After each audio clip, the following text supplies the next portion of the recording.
So I figured that I would start you guys off with a view of Anastasia's tomatoes. And by tomatoes, I mean just about every flower that has closed up has gotten pollinated. On both trestles that put out flowers, and we have a third trestle that's starting on this branch.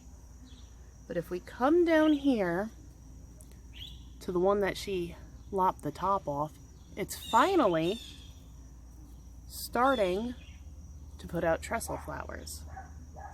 It's got two in formation. Yeah. So I apologize for not being so proactive with my filming, but I've had a lot going on, and yesterday my neighbors were moving out and there was stuff all over in front of my garden and a big old U-Haul truck over there. So now this one is also putting out flowers and trestles, and they look a little different. And this one is doing the same thing. That's another tomato plant. There are 4 tomato plants right here. Actually 5, but the other one's not getting enough light. It's a little spindly. But I did take pictures, and I had some teasers for you. One of the pictures was down here. These are roots coming out of the tomato vine where it tipped over before it started growing back up. And now that is this one. And I'm going to zoom you in and show you the extent of this. Even where it's not touching the soil, where the moisture is, it's putting out roots to feel down for the soil. Yeah, it's phenomenal how tomatoes put out roots. Now, this pepper over here is starting to look more and more like an eggplant, but it's a pepper. Yeah, just the shape of it. It's a funny shaped pepper. And the other ones don't seem to be growing as much. Now this is in a less nutrient-based soil. This is just the soil around here. And the only bit of food that it has gotten is whatever scraps I put on the soil. Which you could go back and watch my previous videos to find out what they were. I have started a playlist for this season because I'm doing something different than I've always done. And it's called Apartment Gardening Day by Day, or My Apartment Gardening Day by Day. That's the name of the playlist. And it's basically where I give you the updates of Anastasia's garden, but I show you that you can grow food and harvest it in 7-gallon cloth containers in an apartment where you share a yard with everybody else. Mind you, let me step back. I live on the bottom floor. Okay? Somebody lives above me. Over there, I have 2 more neighbors. And over there, 2 more and 2 more. So this is common space, and I had to get permission to have this garden. But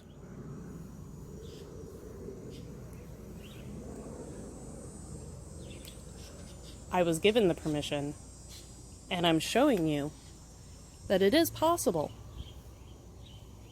Now, I did do an experiment this year. Well, 2 of them. I grew a cherry tomato and a beefsteak tomato in the same 7-gallon pot. I got fruit. The beefsteak didn't do all that well, but the cherry tomato keeps putting out flowers. Keeps putting out tomatoes.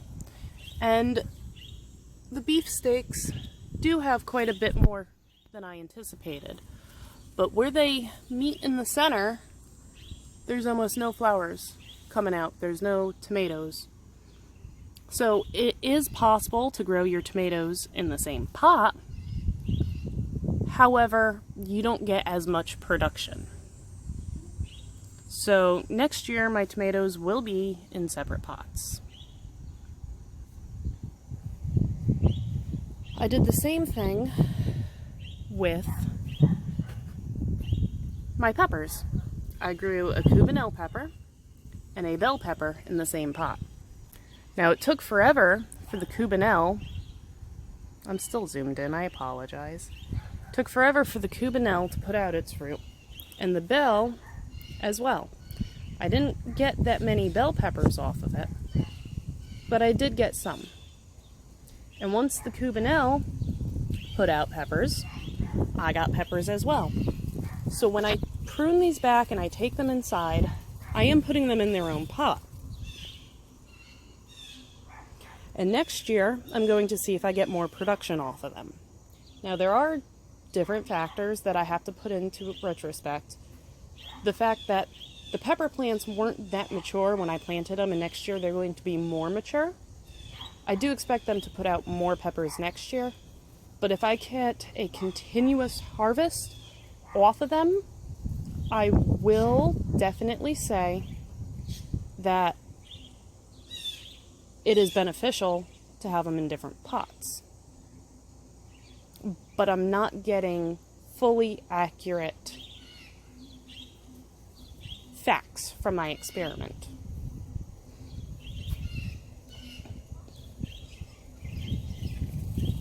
Because the age of the plant is different. However, unlike the tomatoes, where they meet together, they still put out flowers and they still put out fruit, and it's a beautiful sight. So, I just want to see what could happen if they have more root space. And then I found out, by sheer luck, and I only lopped these back because of spider mites, but with my sheer luck I found out that if you cut your beans back after your harvest and they're done flowering, I'd say give it like a week. And if there's no flowers, cut them back. By the end of the season, by the end of the season, you will have a smaller but second harvest off of them. I didn't know that. Yeah. It's amazing what you can learn. Whew. And my cucumbers, giving you an update on my cucumbers. Now the plant looks like it's gonna die, but that's because it's so infested with spider mites, and I keep treating it and I keep weakening it and they keep coming back. I just stopped. But the cucumbers are still growing, and I am going to leave one of them. Let me walk around. I am going to leave one of them on the vine to fully ripen so I could get seeds from them. Because I want to save the seeds, and I want to grow this again next year, because I absolutely was flabbergasted with these cucumbers. Yeah. I will take precautions to prevent the spider mites next year. That is a definite.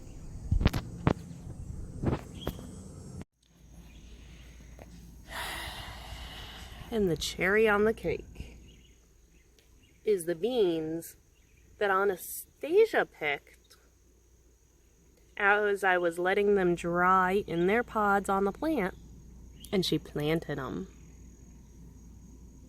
Yeah, so I have beans coming up.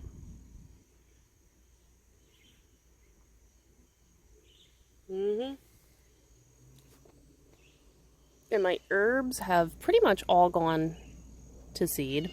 This is the dill after it finishes going to seed. It turns brown, it dries up, it dies.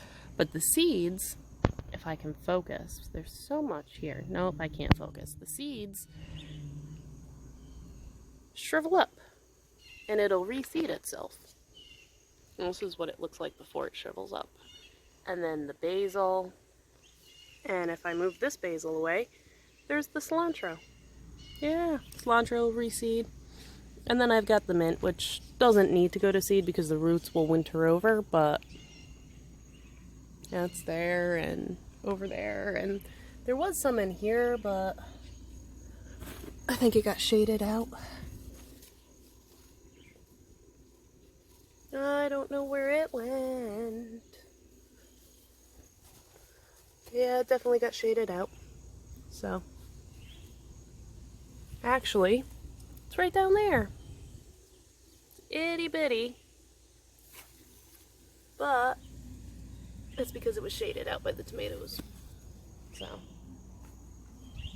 yeah, that is what's going on with the garden. And today is watering day, as you can tell with the wiltiness on the peppers. That is the other thing I noticed. The peppers that are growing 2 in a pot need to be watered a lot more than the jalapeno that is growing 1 in a pot. Yet the tomatoes don't seem to notice as often that they need to be watered. So, I will let you guys go, and later today I'll let the kids out and we'll water. Thank you for watching. Yeah, Mr. Mantis is hiding out in the basil. I didn't see him earlier. He blends in ever so well. He's guarding my garden. Gotta love him. Did you notice that you have tomatoes growing on your tomato plant? It's dying. It's not dying, it just needs some water. And what's next to you over there, my little punk rock princess? Right there.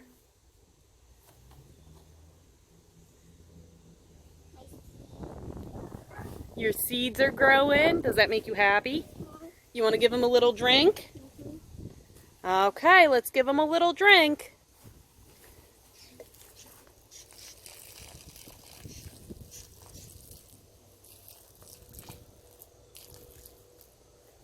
Okay. Don't forget your tomatoes over here.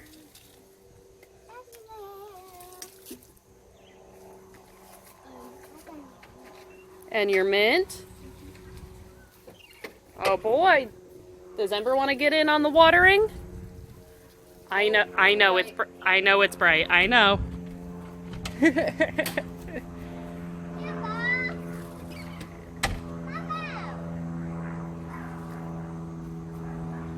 She's giving a little bit to each plant, and she's hitting the leaves, which actually helps. Just a little bit. Okay. All right. That just looked weird. Okay. Anna, that one's too heavy for you. Let Ember do that one.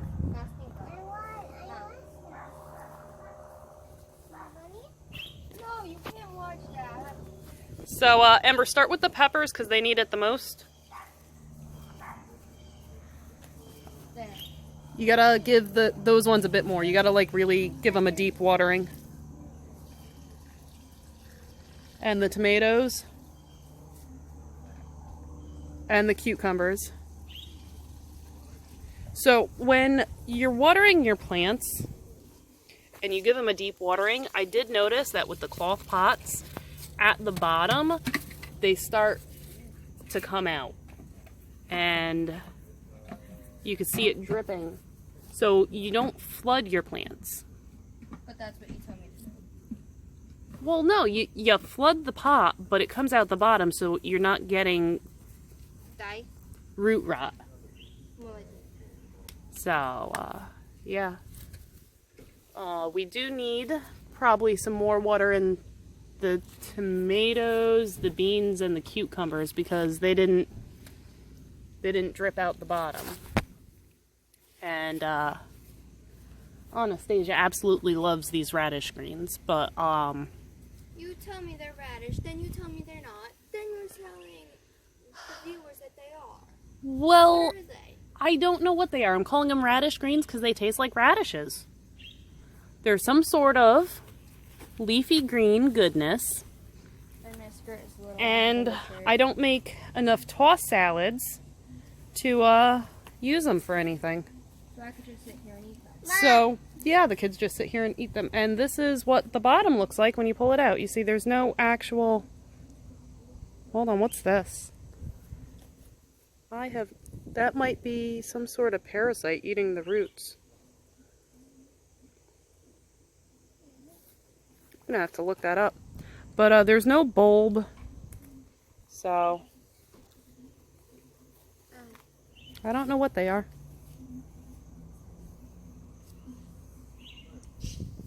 But that makes the kids happy. And yeah.